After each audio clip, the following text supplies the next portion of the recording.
Je m'appelle Jean-Charles Pogam, j'ai 35 ans déjà. Mon parcours, en fait, j'ai pas du tout fait des études de cinéma. J'ai déjà fait 3 courts-métrages avant Nuit debout, c'est mon 4e. Et Nuit debout, en fait, est arrivé à un moment un petit peu particulier de ma vie. J'avais envie de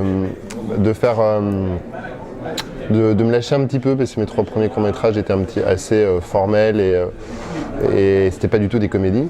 Et d'un coup, je me suis dit, si les mecs de la Nouvelle Vague existaient encore, je mets Godard un petit peu de côté, je sais pas encore s'il est en vie, ils feraient un truc en pleine Nuit debout, ils prendraient leur caméra, ils prendraient 4 acteurs et puis ils iraient filmer une histoire sur fond de Nuit debout. Donc je voulais pas parler frontalement du mouvement, je voulais faire la petite histoire dans la grande histoire.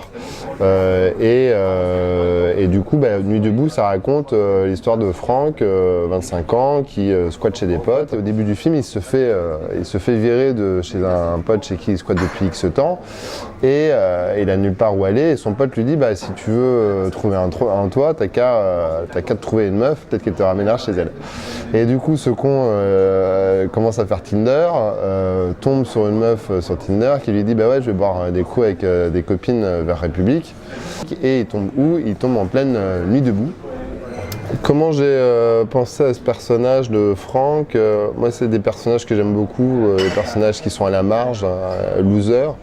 Alors, j'ai eu pas mal de réactions de spectateurs qui voyaient Franck presque comme une espèce de SDF. Moi, je ne le vois pas du tout comme un SDF, je le vois vraiment comme l'incarnation de la jeunesse aujourd'hui. On sait très bien qu'à 25 ans, pour avoir un boulot, c'est très dur. Il a 25 ans, il est encore jeune. Et donc, il vit à la marge. Pour moi, c'est une sorte de The Big Lebowski 2.0, en fait.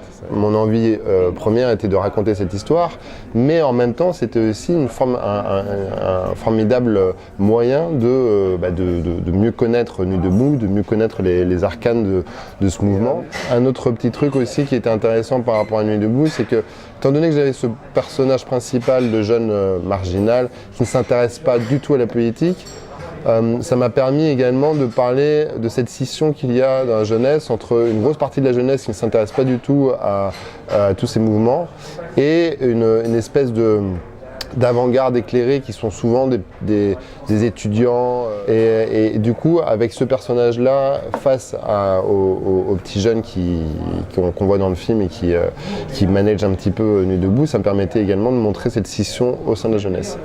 Alors Pierre Lotin, mon acteur principal, j'avais déjà travaillé avec lui sur mon précédent court-métrage qui s'appelait Cadence. C'était un drame social dans un abattoir, donc vraiment pas le même ton.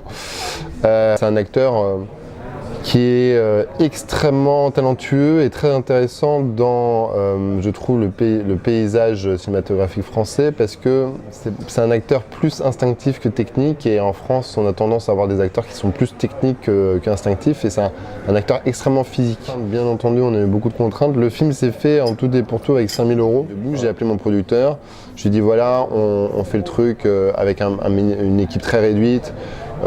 Matos hyper léger et on y va. Et il m'a dit banco. On peut aussi voir le cinéma comme une espèce de... on se lâche et on voit ce que ça donne. Et donc se nourrir au maximum de la réalité, de ce que la réalité nous apporte. Et la réalité est tellement riche qu'elle nous apporte plein de choses. Et finalement, elle transporte le film autre part. Et c'est cette prise de risque maximale que je trouve intéressante dans ce genre de projet. Moi, je viens plutôt du scénario.